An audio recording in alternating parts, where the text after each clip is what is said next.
ओम खड्गं चक्रगदे सुचापपरिघां शूलं मुषुण्डिं शिरा शङ्खं सन्ददतिं करैस्त्रिनयनां सर्वाङ्गभूषावृतां नीलास्मद्युतिमासपाददशकां सेवे महाकालिकां यामास्तौ स्वपिते हरौ कमलजो हन्तुं मधुं कैटभम्। नमस्कार, स्वागत है आपका आचार्यवाणी में। मैं आचार्य डॉक्टर विक्रमादित्य आपके साथ हूँ। और कन्या राशि वालों के लिए जनवरी के मध्यकाल में ग्रहों का योग कैसा रहेगा जान लीजिए। कन्या राशि वालों के लिए जनवरी के मध्यकाल में बहुत बड़े परिवर्तन का उम्मीद आपकी कुंडली के अनुसार से बनती दिखाई दे रही है। जी हाँ, ऐसा योग बन सकता है कि कई जगह से आपकी रक्षा प्राप्त करने के योग होंगे। साथ साथ कहीं ना कहीं सम्मान प्राप्ति करने के योग भी आपकी राशि में बनते दिखाई दे रहे हैं। लेकिन थोड़ा ध्यान रखना पड़ेगा, जो आपके मित्रगण हैं वो कहीं ना कहीं किसी मामले में राज्य से तो बड़े लोगों से तो सम्मान प्राप्त होने के योग बनते हैं, लेकिन कहीं ना कोई आपके जो इष्ट मित्रगण हैं वो कहीं ना कहीं किसी न किसी कार्य से आपके खिलाफ कोई कार्य करते दिखाई देंगे। तो यानी चुगलखोरी से ध्यान रखते हुए कार्य करने की आपको ज़रूरत दिखाई देती है। सफ़र के कामों में आपको खासतौर पर लाभ प्राप्ति के योग भी इन दिनों बनते दिखाई दे रहे हैं। और तो और जो कई बार हम जो कार्य करते हैं, बहुत सारे ट्रेडिंग के कार्य करते हैं, बहुत सारे कहीं पैसे लगाने के काम करते हैं, जैसे सट्टे इत्यादि के काम में भी बीच में कई दिन ऐसे आने वाले हैं इस जनवरी के मध्यकाल में का आपका भाग्य आपको साथ देने के योग बनाता दिखाई दे रहा है। इस समय में देव कृपा से ऐसे योग भी आपकी राशि बनते दिखाई दे रहे हैं जो ग्रहों की गणनाओं के अनुसार से दिखाई देते हैं। समझ में आते हैं कि कोई ना कोई आपका जो नुकसान करने का प्रयास करेगा, ईश्वर कृपा से कहीं ना कहीं आपकी रक्षा होने के योग बन सकते हैं। कहीं जेब कटते कटते बच सकती है, ऐसा योग भी आपकी राशि बनता दिखाई दे रहा है। लेकिन शनि महाराज ध्यान रखना पड़ेगा आपको, अपने पूर्ण रुद्र रूप में अब आने को तैयार बैठे हैं। और आपकी कल्याणी ढैया जो इस वक्त चल रही है वो आपको खासतौर पर ध्यान रखते हुए कार्य करने की ज़रूरत है। ऐसे में कल्याण तभी होगा ढैया में, इसको कल्याण ढैया बोला जाता है। जब शनि आपकी राशि के सम्मुख चल रहे होते हैं तो कल्याण ढैया का योग बनाते हैं। खैर, हम बताएंगे कि कौन से क्यों कल्याण ढैया बोला जाता है इसको। वो यदि आप मंत्र जप कर लें, ईश्वर का नाम ले लें, तब ये ढैया जो है कल्याण करने वाली होगी। तो इसलिए आप उस तमाम रहस्यों को समझते हुए कार्य करने का प्रयास करेंगे तो बहुत अच्छा रहेगा। सिलसिलेवार तरीके से जान लीजिए ग्रहों का योग क्या कुछ करने जा रहा है जनवरी के मध्यकाल में आपकी राशि के अनुसार से। सबसे पहले बात कर लेते हैं 11 तारीख रविवार की, और अष्टमी की तिथि उस दिन विद्यमान है। और साथ साथ आपकी राशि में सुंदर एक बड़ा बढ़िया योग बनकर तैयार हो रहा है, जिसको धन योग के रूप में आपकी राशि में योग जो बना रहा है ग्रह, वो खास तौर पर आपके लिए कई परिवर्तन करने की योग बनाएगा। कालाष्टमी का दिन है और साथ साथ इस दिन शुक्र महाराज जो हैं वो सूर्य के नक्षत्र में प्रवेश करने के योग बना रहे हैं, और उसके कारण से वो अच्छे प्रबल रूप से आपके लिए कुछ ना कुछ अच्छे रास्ते बनाने की स्थिति में आते दिखाई दे रहे हैं। बहुत जल्दी राशि परिवर्तन भी करके आगे जाएंगे, लेकिन वो परिवर्तन भी आपके लिए कई प्रकार से लाभ के योग बनाता दिखाई दे रहा है। ऐसे में जो धन योग आपकी राशि में बन रहा है वो है आपके भाग्य के अनुसार। भाग्य को जगाने के लिए कोशिश ये करना पड़ेगा, आशीर्वाद लेना पड़ेगा। बड़े बुजुर्गों का जिसमें भी आशीर्वाद लेकर कार्य करोगे वो ऐसा हो नहीं सकता उसमें असफलता आपको प्राप्त हो। कालाष्टमी है इस दिन। भगवती पार्वती, भगवान शिव का ध्यान करके पूजन करके जो भी कार्य करोगे वो अच्छा आपके लिए रास्ता बनाने के योग बनाएगा। 12 तारीख का दिन सोमवार का अवसर, नौमी तिथि विद्यमान है। और इस दिन ग्रह नक्षत्रों के दृष्टिकोण से, क्योंकि ये जो जनवरी का मध्यकाल है, कई सारे ग्रहों का एकदम परिवर्तन करने का योग बना रहा है। तो इस दिन शुक्र महाराज परिवर्तन कर कर आपकी राशि में एक ऐसा योग बनाने वाले हैं जो आपके लिए कई मामलों में हितकारी साबित हो सकता है। बौद्धिक दृष्टिकोण से भी, फाइनेंशियल दृष्टिकोण से भी ये बुध सूर्य जो शुक्र का परिवर्तन है कमज़ोर स्थिति में ज़रूर है। ऐसे में शुक्र को थोड़ा प्रबल बल देने की आवश्यकता है। शुक्र को बल देने के लिए बहुत सारे लोग भ्रांति में फंस जाते हैं, कैसे दे बल। तो कोशिश ये करनी चाहिए, शुक्र का बल देने के लिए गौ पूजन करने का प्रयास करना चाहिए, गाय के दूध का सेवन करना चाहिए।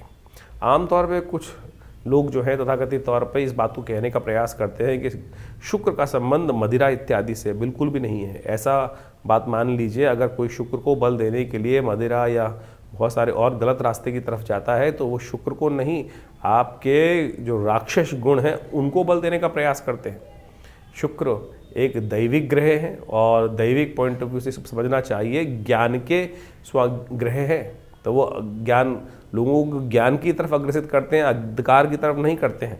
तो इस बात का बहुत सावधानी के साथ आपको अवलोकन करते हुए कार्य करने का प्रयास करना चाहिए। ग्रहों का परिवर्तन होने के योग बन रहे हैं, सूर्य भी अपने नक्षत्र में प्रवेश करने के योग बना रहे हैं, यानी और प्रबलता से आपकी राशि में आप खेल करने वाले हैं और वो आपके लिए कई मामलों में परिवर्तन का अच्छा योग बनता दिखाई दे रहा है।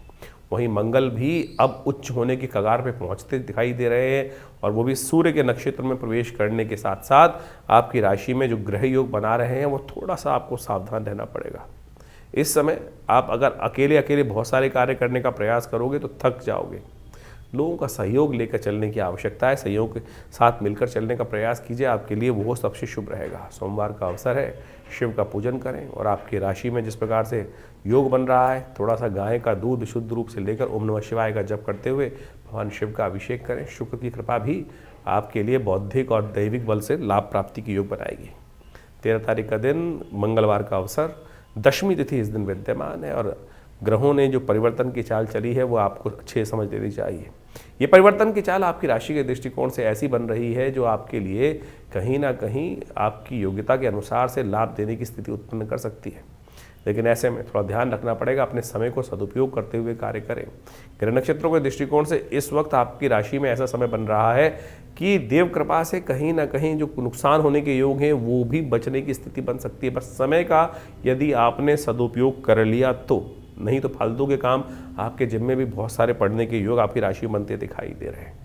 ऐसे में मंगलवार का अवसर है, लोहड़ी का अवसर भी पड़ रहा है। इस बात का ध्यान रखें, नए कार्यों में हाथ न डालें, वो आपके लिए अच्छा नहीं रहेगा। लोहड़ी का अवसर है, मंगलवार का दिन है और मंगल इन दिनों थोड़ी विचित्र स्थिति में, कमज़ोर स्थिति में चल रहे हैं। शनि मंगल का टकराव का योग भी अभी लगातार बना हुआ है जो विश्व में द्वंद्वात्मक स्थिति उत्पन्न करने के योग दे रहा है। देख लीजिए कैसे कैसे युद्धों की कगार पर पूरा विश्व आगे तैयार हो गया। आपका घर बचा रहे, आप बचे रहे, उसके लिए हो सके तो सुंदरकांड का पाठ करें। इस बार लोहड़ी और मंगलवार का सुंदर योग बन रहा है, तो एक काम हमने विवेकानंद योगाश्रम में, क्योंकि मंगलवार का योग है, मंगल इन दिनों अस्त चल रहे हैं, तो हमने भगवान हनुमान जी की प्रार्थना के लिए सुंदरकांड का सुंदर कार्यक्रम रखा हुआ है। हर बार की तरह मंगलवार के दिन साथ में लोहड़ी का महाउत्सव भी भारतीय संस्कृति के अनुसार से, देखिए हमारा संस्कृति ऐसी इतना विशाल देश है, क्षेत्र के अनुसार से अनेक अनेक क्षेत्र का महत्व देखते हुए जो उत्सव है मनाए जाते हैं। लोहड़ी का भी बड़ा महत्व है। पंजाब इत्यादि क्षेत्रों में यदि हम देखें तो वहाँ पर होली नहीं जलाई जाती, वहाँ लोहड़ी विशेष तौर पर ही जलाई जाती है। तो ये विशेष तौर पर एक ऐसा पर्व है कि जिस दिन हमारी संस्कृति के अनुसार से कहा जाता है कि उस क्षेत्र में उस दिन के बाद से तिल इत्यादि का सेवन नहीं करना चाहिए। और क्योंकि तिल जो होता है वो खून के दौरे को ठीक करता है, खून को विशेष तौर पे, क्योंकि मौसम परिवर्तन की तरफ जा रहा होता है तो कम से कम अग्नि को समर्पित करने के बाद कहा जाता है कि तिल इत्यादि का, गजक इत्यादि का सेवन उसके बाद नहीं करना चाहिए। इससे स्वास्थ्य लाभ प्राप्ति के योग भी अच्छे बन जाते हैं। अग्नि को समर्पित कर दी जाती हैं ये सब चीज़ें और हाथ जोड़ लिए जाते हैं। तो इन सब को फुल्लियाँ इत्यादि ये सब, अब तो पूरे साल ही आप फिल्म देखने जाओ तो पूरे साल फुल्लियाँ चलती रहती हैं, लेकिन पंजाब इत्यादि क्षेत्र में इस बात की व्यवस्था की गई थी कि मक्का को भगवान को समर्पित, अग्नि को समर्पित कर दिया जाता है। यानी वो आज्ञा दी जाती है, एक प्राकृतिक तौर पर व्यवस्था बना दी जाती है कि भाई इन दिनों के बाद, अब सर्दी जब दोबारा आरंभ होगी उसके बाद इन सब चीज़ों खाइएगा, नहीं तो स्किन डिसीज परेशान करने के योग बनाएगी। गुड़ इत्यादि का सेवन इसके बाद थोड़ा कम करने का प्रयास करना चाहिए, तिल इत्यादि का सेवन कम करने का प्रयास करना चाहिए। ये क्षेत्र का प्रभाव है, यानी उस क्षेत्र के अंदर ये चीज़ें हमको व्यवस्था रखने का प्रयास करना चाहिए। तो कोशिश करें इसको अच्छे समझते हुए कार्य करें। हमने विवेकानंद योगाश्रम में इस लोहड़ी के महाउत्सव पर सुंदरकांड का पाठ जैसे मंगलवार पे रखा जाता है वही रहेगा, साथ में भगवान की प्रसन्नता के लिए लोहड़ी का पर्व भी मनाया जाएगा। तो आप सब लोग हनुमान जी की कृपा प्राप्त करने के लिए, देखिए शनि मंगल का टकराव चल रहा है और मंगल अभी उच्च के होने जा रहे हैं लेकिन अस्त अवस्था में जाएंगे। तो ऐसे में मंगल के प्रभाव को ठीक करने के लिए आपको अवश्य इस कार्यक्रम में सम्मिलित होने का प्रयास करना चाहिए। आप अपने नाम से भी सुंदरकांड इत्यादि का पाठ कराने में सहयोग करना चाहें तो कर सकते हैं। उसके लिए आश्रम के समस्त फ़ोन नंबर्स यहाँ उपलब्ध हैं। सवा मनी का भोग रहेगा, हनुमान जी का यज्ञ रहेगा, माँ भगवती की कृपा से उनके सानिध्य में ये सुंदर कार्यक्रम रहेगा। तो इस दिन मंगलवार के दिन शाम को करीब करीब 6 बजे से लेकर वही रात के 9-10 बजे तक ये कार्यक्रम चलेगा। आप सादर आमंत्रित हैं, यज्ञ में भी भाग लीजिए, सुंदरकांड का पाठ भी करिए, सवा मनी का भोग भी रहेगा, हनुमान जी को चोला भी चढ़ेगा। और ये सत्य माने, मंगल के नेगेटिव प्रभाव, शनि के नेगेटिव प्रभाव को दूर करने के लिए हनुमान जी को जो चोला चढ़ाया जाता है उससे बढ़िया कोई उपाय नहीं है। तो अवश्य आप करने का प्रयास कीजिए, हमारे साथ करिए। कृपा होगी, माँ भगवती की कृपा से कष्ट दूर होंगे। तो कन्या राशि वालों, आपकी राशि के दृष्टिकोण से लोहड़ी के दिन एक खास उपाय यदि आप कर लें तो सत्य मानिए आपकी बहुत सारी अलाएं बलाएं दूर होने के योग बन जाते हैं। लोहड़ी का पर्व जो विशेष तौर पर पंजाब इत्यादि क्षेत्रों में मनाया जाता है, जहाँ होली नहीं बनती वहाँ पर लोहड़ी बनती है। और ये लोहड़ी वास्तविक तौर पर आपके दरिद्रता को दूर करने का अद्भुत योग होता है। लोग तो केवल उत्सव में इसके पर्व के महत्व को, वैज्ञानिक महत्व को भूल जाते हैं, वो हम बताएंगे आपको। लेकिन आपकी राशि के दृष्टिकोण से एक खास उपाय आप नोट कर लें तो बड़ा अच्छा रहेगा। शाम के समय यदि आप कोशिश करें, एक 8 बजे के आसपास एक बहुत सुंदर मुहूर्त बनेगा। उस मुहूर्त में आपकी राशि के दृष्टिकोण से साबुत नमक की डली, जो सेंधा नमक होता है, उस नमक की डली को अपने घर से ले जाइएगा, अपनी मुट्ठी में रख लीजिएगा। ओम नमः शिवाय का जप करते हुए अपने सिर पे से वार कर, जहाँ भी वो अग्नि प्रज्वलित हो रही हो लोहड़ी की, वहाँ उसमें उस नमक की एक डली को ओम नमः शिवाय का स्तवन करते हुए 7 बार अपने सिर के ऊपर से वार कर उसके अंदर डाल दीजिएगा। देखिएगा आपके पूरे वर्ष भर में बहुत सारे लोग होते हैं जो आपके अच्छे भी काम करते हैं, आपसे भाव रखते हैं, लेकिन पता नहीं किसकी नज़र लग जाती है। कई बार आपके चलते हुए काम रुक जाते हैं ना। तो ये उपाय बड़ी श्रेष्ठता से यदि आप करेंगे तो देखिएगा आपके लिए बड़ा कल्याणकारी योग बनने के योग बनेंगे। तो कन्या राशि वाला 14 तारीख का दिन आपके लिए बहुत बहुत महत्वपूर्ण है, क्योंकि आपकी राशि के दृष्टिकोण से देखा जाए तो सूर्य महाराज परिवर्तन का योग बनाने वाले हैं। और वो ऐसा परिवर्तन का योग बनने वाला है पूरे 1 महीने के लिए, जो खास तौर पर आपके लिए सम्मान को देने के योग बनाने वाला है। और वो भी कहीं ना कहीं बड़े लोगों से, बड़े चीज़ों में आपकी रिकग्निशन बढ़ती दिखाई दे रही है। इस प्रकार का ग्रह योग आपकी राशि में बन रहा है, और ऐसे में आपको अपनी बुद्धि का सदुपयोग करते हुए कार्य करने का पूर्ण प्रयास करना चाहिए।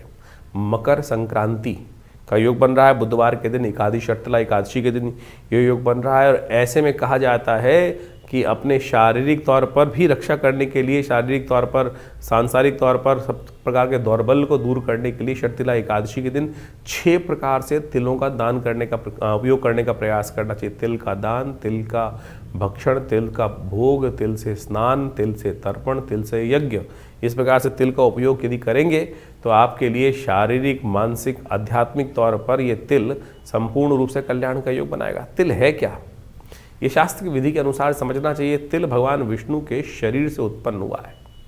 भगवान विष्णु के जो पसीने से उत्पन्न होने वाला तिल बड़ा ही शुभ माना जाता है। जहाँ चावल का उपयोग करना निषेध एकादशी के दिन कहा जाता है, तिल का उपयोग यदि कर लिया जाए तो संपूर्ण प्रकार की आप जो तिल के जो चावल के उपयोग होते हैं उन सब का रास्ता बना देता है। तो मकर संक्रांति के दिन कन्या राशि वालों आपको एक खास उपाय अवश्य करने का प्रयास करना चाहिए, क्योंकि सूर्य आपके लिए बहुत बढ़िया परिवर्तन करने का योग 1 महीने के लिए बना रहे हैं। जो आपकी राशि के दृष्टिकोण से देखा जाए तो कई प्रकार से वित्तीय लाभ भी देने के योग बना सकते हैं। शुक्र के साथ, बुध के साथ चतुर्ग्रही योग उनका बनकर तैयार होगा। तो ऐसे में सूर्य के लिए कुछ खास उपाय अवश्य करने का प्रयास है।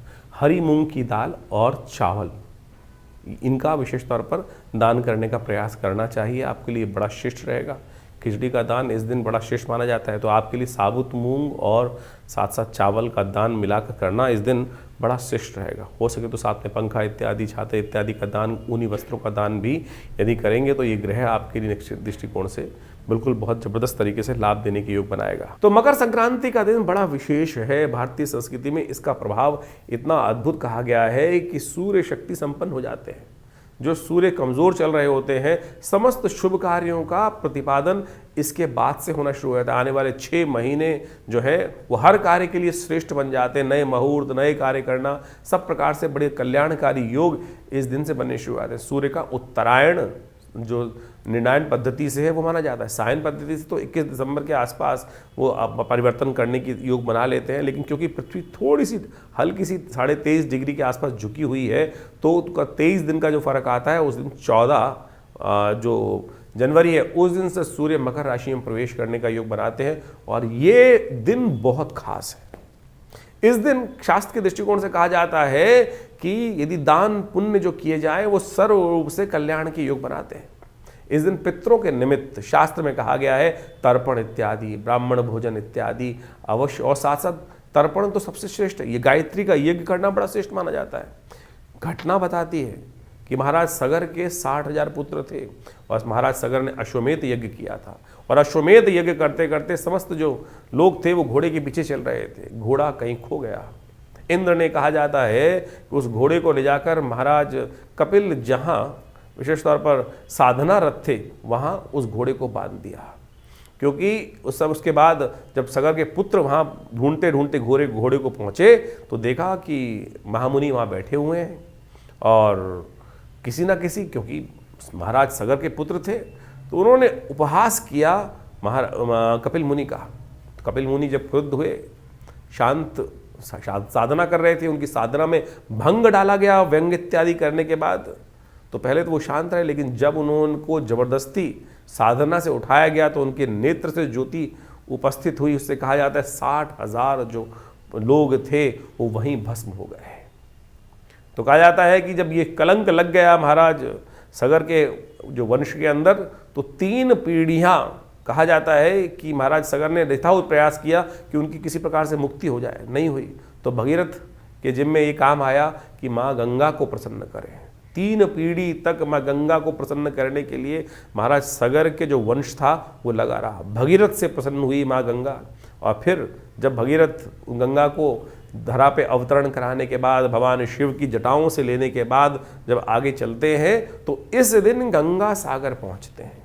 वो गंगा सागर वो तीर्थ स्थल है कि जहाँ पर गंगा पहुँचती हैं, जो कपिल मुनि के आश्रम में पाताल में जहाँ पहुँच के गंगा उनके समस्त जो पितृ थे उनको तर्पण करती हैं और उनसे उनकी मुक्ति का योग बनता है। तो आप कोशिश ये करें, इस दिन कोशिश गायत्री जप कर गायत्री इत्यादि कर अपने पितरों के निमित्त तर्पण इत्यादि कार्य, ब्राह्मण भोजन इत्यादि कार्य जो हो सकता है वो अवश्य करने का प्रयास करें। हमने विशेष तौर पर इस सुंदर योग पर आश्रम पे गायत्री यज्ञ रखा है। आप अपने पितरों के नाम से इस समस्त कार्यक्रम भाग ले सकते हैं। और इस दिन छाते का दान, खिचड़ी का दान, उड़द की दाल का दान, चावल का दान और ऊनी वस्त्रों का दान, जूतों का दान, इस प्रकार से शास्त्र के अंदर अनेक चीज़ों की बातें वर्णित हैं। तो आप अवश्य करने का प्रयास करें। ये बड़ा पुण्यदायक अवसर माना जाता है और इसके बाद से आगे का कार्य आरंभ होता है। तो इस मकर संक्रांति के दिन सुंदर रूप से बुधवार के दिन जिस प्रकार से ये मकर संक्रांति का एकादशी के साथ युक्त होकर बन रही है, तो भगवान विष्णु का सुंदर स्तवन करते हुए, उनका पूजन करते हुए, भगवान विष्णु का भी जो पूजन, सब गदाधर भगवान का पूजन, आपके पितरों को तर्पण करने का, पितरों के निमित्त जो आत्म शांति प्राप्त कराने का सबसे श्रेष्ठ मार्ग कहा गया है। तो अवश्य इस दिन जो हो सके वो अवश्य करने का प्रयास करें। गायत्री जप करने का प्रयास करें। ओम नमो भगवते वासुदेवाय इस मंत्र के यथाउचित भाव जप करने का प्रयास करें। स्नान इत्यादि करने के बाद, तीर्थों में स्नान कराने के बाद, सूर्य को जल देने के बाद भगवान के निमित्त अवश्य, और जल देने का तरीका समझ लीजिए किस प्रकार से जल दिया जाता है।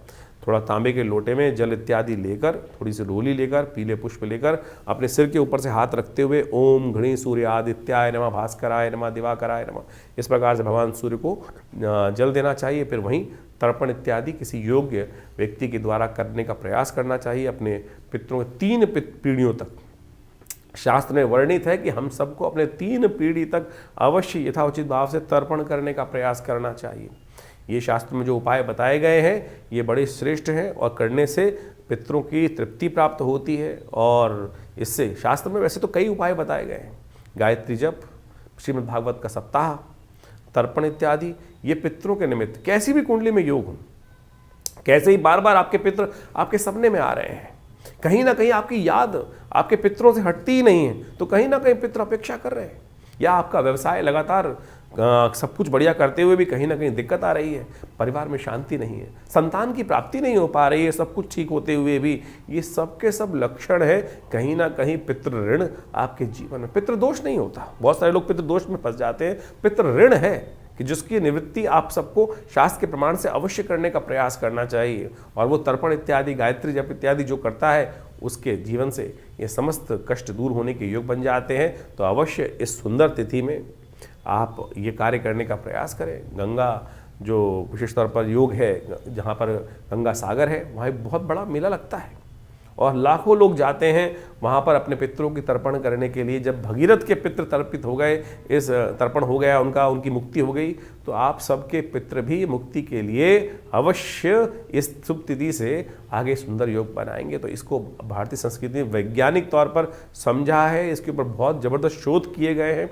और हमने तो एक बहुत बड़ी आश्रम से एक पुस्तक प्रकाशित करी, प्रेतात्माओं से मिलिए, और उसमें हमने ऐसे रिजल्ट दिए हैं, समझे हैं कि बिल्कुल जो प्रत्यक्ष प्रभाव करते हैं इन सब घटनाओं के माध्यम से कैसे पितरात्माएं आती हैं, तो वो सब संबंध में जबरदस्त शोध शास्त्र में वर्णित है और उनको आपको समझने की आवश्यकता है। Theosophical society London, theosophical society Bombay, आज से 100 साल पहले Annie Besant, W Leadbeater इत्यादि, इन सब के साथ में बैठकर बहुत जबरदस्त कार्य किया गया है विदेश मनीषियों के द्वारा, विदेशी मनीषियों के द्वारा, भारतीय मनीषियों के द्वारा भी। और ये बिल्कुल मृत्यु के बाद जो जीवन है वो एक प्रत्यक्ष विज्ञान शास्त्र में वर्णित है और हमारे पुराण इत्यादि में तो अनेक अनेक कथाएं, अनेक अनेक शोध इस सब के बारे में बताया गया है। समय समय पर कालांतर विशेष ऋषि मुनियों ने इस पर शोध करके देखा है और आप इसको ऐसे ही वेगली ना समझें। बहुत सारे लोग कहते हैं कपोल कल्पित कल्पनाएं, बिल्कुल कपोल कल्पित नहीं है। मृत्यु केवल जीवन से लेकर मृत्यु तक का इन्वर्टेड कॉमा बंद जीवन नहीं है, ये इन्फिनिटी की तरफ है। अज्ञात से आते हैं, अज्ञात में चले जाते हैं। और नहीं तो आप समझें इस संसार का मतलब क्या था भगवान को बनाने का, केवल इसीलिए कि भाई अब जन्म लो और फिर मर जाओ और सब कुछ यहाँ पर। ये जो आपके साथ जीवात्मा के साथ पुण्य और पाप ट्रेवल करते हैं ना, वही आपके जीवन में कष्ट और सुख का योग बनाते हैं। इसलिए कोशिश ये करें जो जन्म है इसी समय में बड़े भाग्य मानुष तन पावा, इस मनुष्य जन्म प्राप्त किया है, तो इसमें जो जो शास्त्र में वर्णित चीज़ें हैं उनका शोध का लाभ लेते हुए कार्य करने का प्रयास करें तो कल्याण होगा। तो कन्या राशि वालों, 15 तारीख का दिन आपकी राशि के दृष्टिकोण से बड़ा महत्वपूर्ण योग लेकर आ रहा है। उस दिन बृहस्पतिवार का अवसर है, द्वादशी तिथि विद्यमान, और सबसे बड़ा परिवर्तन उस दिन ये होने जा रहा है कि मंगल महाराज अपने उच्च की राशि में प्रवेश करने के योग बना रहे हैं। लेकिन मंगल अस्त अवस्था में है तो आपको थोड़ा ध्यान रखते हुए भी कार्य करना पड़ेगा। अपनी बेचैनी को थोड़ा दूर रखने का प्रयास करें, नहीं तो ये मंगल सूर्य के साथ जिस प्रकार से बुध शुक्र के साथ योग बनाएंगे, चतुर्ग्रही योग काफ़ी लंबे समय तक बना रहेगा। ये आपके लिए कई प्रकार की समस्याएं उत्पन्न करने के योग दे सकता है। ये क्योंकि मंगल इस वक्त कमज़ोर अवस्था में है, ये रात की नींद उड़ा सकता है आपकी। खासतौर पे नींद का संबंध समस्याओं को, एंजाइटी डिसऑर्डर्स को आपको ध्यान रखते हुए कार्य करने की ज़रूरत है। मंगल का लगातार जप करते रहें, वो बहुत श्रेष्ठ रहेगा।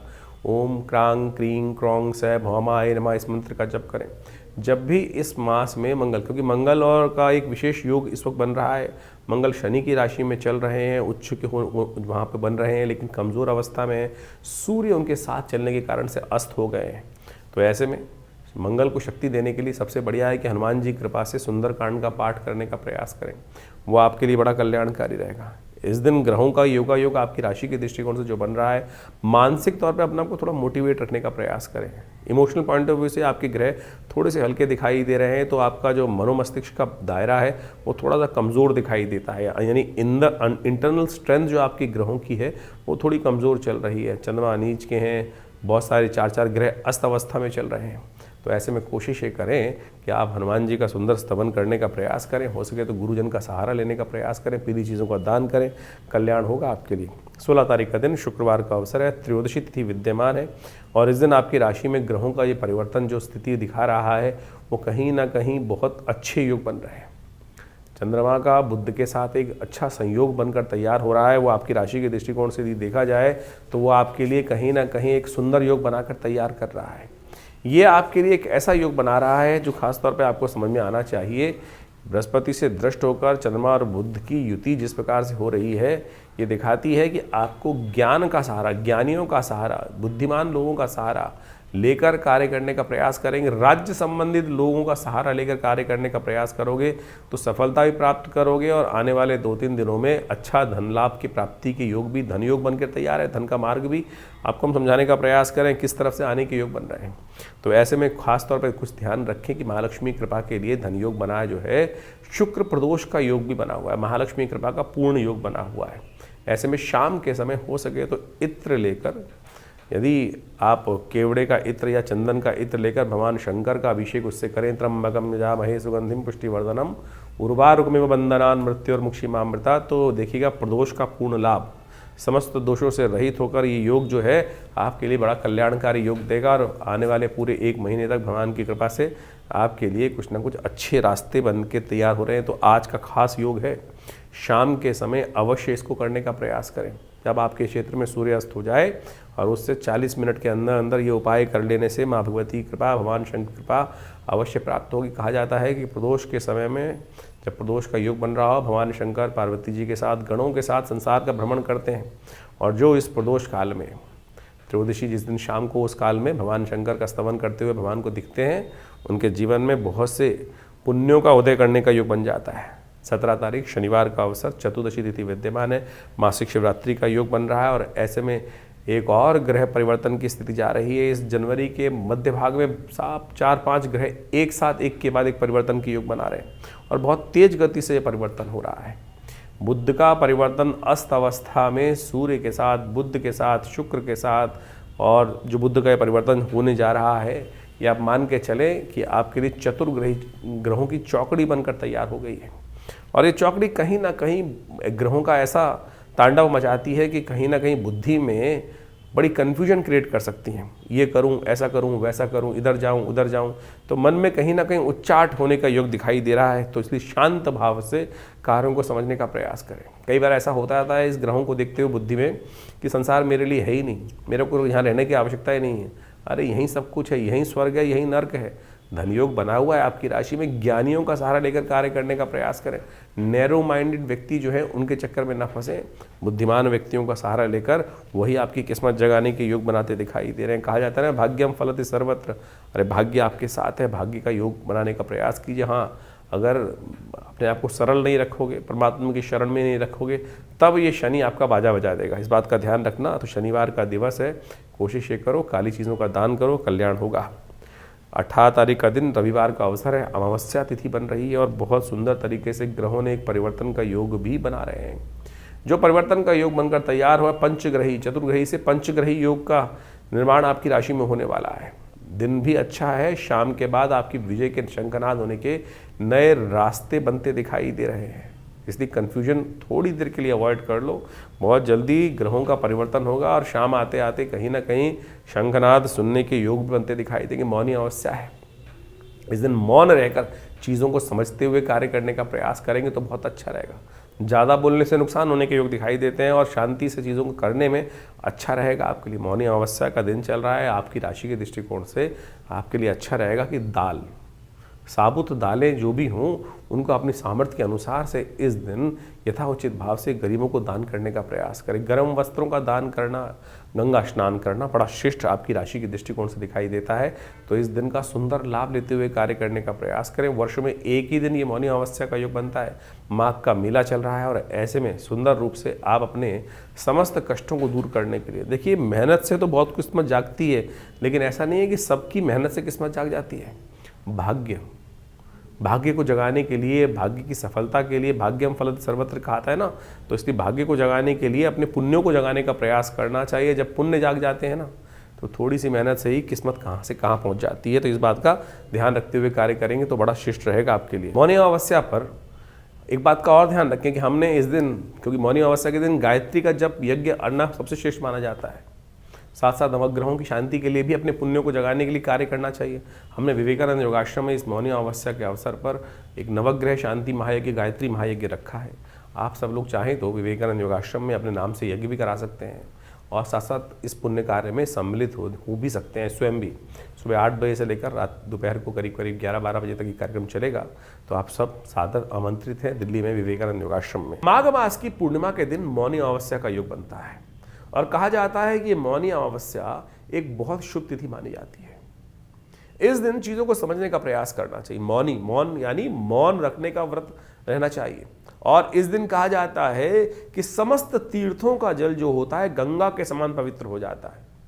यानी कहीं भी किसी भी तीर्थ में जाके स्नान करने से, दान इत्यादि करने से, पुण्य कार्य करने से एक तो आपके जीवन में बहुत सारे, देखिए हमारे जीवन में हर समय कहीं ना कहीं कुछ ना कुछ गलत कार्य होते जाते हैं और उन सब से निवृत्ति प्राप्त करने के लिए शास्त्र में कहा गया है कि हमको उससे निवृत्ति होने का कुछ ना कोई मार्ग चाहिए। आमतौर पर हम जीवन पर्यंत उन भारों को लेकर ढो नहीं सकते हैं। अब किसी से गलत हो गया कोई कार्य, ना चाहते हुए भी कुछ ना कुछ गलत कार्य, पाप युक्त कार्य हो गया, अब क्या उसको पूरी जिंदगी लेके पीटे जाए आदमी सिर?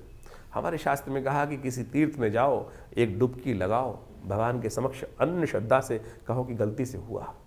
तो ये प्रायश्चित है जिसे दिवस में किए हुए कार्य जो है भगवान का नाम लेने से शाम को शांत हो जाते हैं। हाँ, लेकिन प्रवृत्ति गलत हो जाए, आप इसको ऐसे मत समझ लीजिएगा कि भैया कि हर रोज गलत करूं, किसी का उल्टा सीधा लूटू लाटूं और शाम को गंगा में जाके स्नान कर लूं, फिर नहीं होने वाला। गलती से कोई कभी कभार कोई कार्य हुआ और उसकी निवृत्ति के लिए तो आप ये कार्य कर लें तो बहुत अच्छा होगा, लेकिन मौनी अमावस्या तो अद्भुत योग लेकर आती है। कोशिश ये करें जो अज्ञानता में हुए दुष्कर्म हैं उनसे निवृत्ति के लिए एक डुबकी किसी भी तीर्थ स्थल में जाकर लगाने से समस्त कष्टों को दूर करने वाली है। पितरों के निमित्त इस दिन जो तर्पण इत्यादि कर सकते हैं, वस्त्रों का दान कर सकते हैं, काली उड़द का दान कर सकते हैं, ये अवश्य यथाउचित भाव से करने का प्रयास करें। देखिए भगवान की कृपा से कष्ट दूर होने के अद्भुत योग बनते दिखाई देते हैं। ये अमावस्या बेहद खास है, तो इसलिए कोशिश करें एक प्लेट लेकर घर से भोजन बनाएं और मंदिर में ले आइए, गाय को खिला दीजिए, श्वान को डाल दीजिए 2 टुकड़े लेकर जमीन पर, कहीं कौवे के निमित्त डाल दीजिए, चींटियों को डाल दीजिए, इस प्रकार से शास्त्र में किसी भिक्षुक को दे दीजिए। तो ये जो यज्ञ इत्यादि होते हैं इनका ये कार्य करने से, पंच महाभूति का यज्ञ कर लेने से, बलि विश्वदेव यज्ञ कर लेने से कहा जाता है बहुत सारे कष्ट दूर होने के योग बना लेते हैं। कन्या राशि वालों 19 तारीख का दिन बड़ा ही बेहद खास है। सोमवार का अवसर है और माघ मास के शुक्ल पक्ष की प्रतिपदा है। गुप्त नवरात्रि आरंभ हो रहे हैं। आपकी राशि के दृष्टिकोण से देखा जाए तो ग्रह योगों ने एक अजीब सी चाल चली है जो आपके लिए हिम्मत जगाकर कार्य कर यदि करोगे तो विजय का योग अवश्य बनाएगी। भटकने की आवश्यकता नहीं। कहीं यात्रा का योग बन रहा हो तो टालिएगा मत।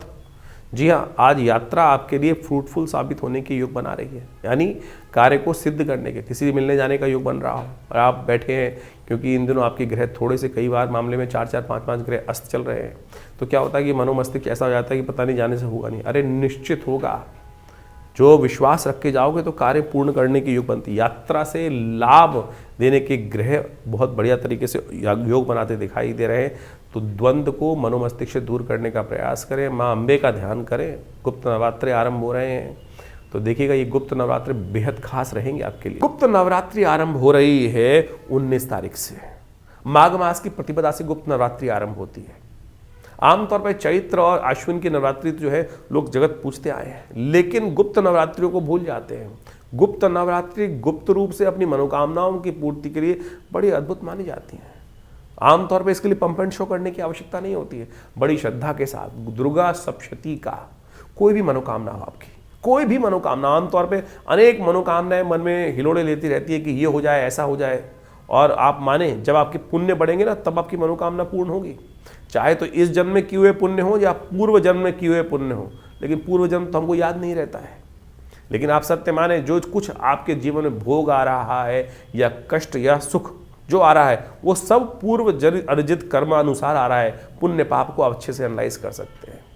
अब एक समझें कि बहुत सारी बात ऐसी होती हैं कि एक छोटा बच्चा था, राजयोग में पैदा हुआ, पुण्य था ना, पूर्व जन्म अर्जित कर्म था, आत्मा ने कहाँ किस प्रकार से भगवान के योग के अनुसार से प्राप्त हो गया उसका सुंदर स्थान। और वही एक बच्चा जन्म से ही कष्ट लेके उत्पन्न हुआ, वो पूर्व जन्म का कर्म है। तो इस बात को समझ लीजिए, कैसे कर्म करने से नहीं, पूर्व अर्जित कर्म है। ज्योतिष की जब गणनाएं की जाती है तो उसमें दशा निकालते वक्त भुक्त भोग्य काल निकाला जाता है।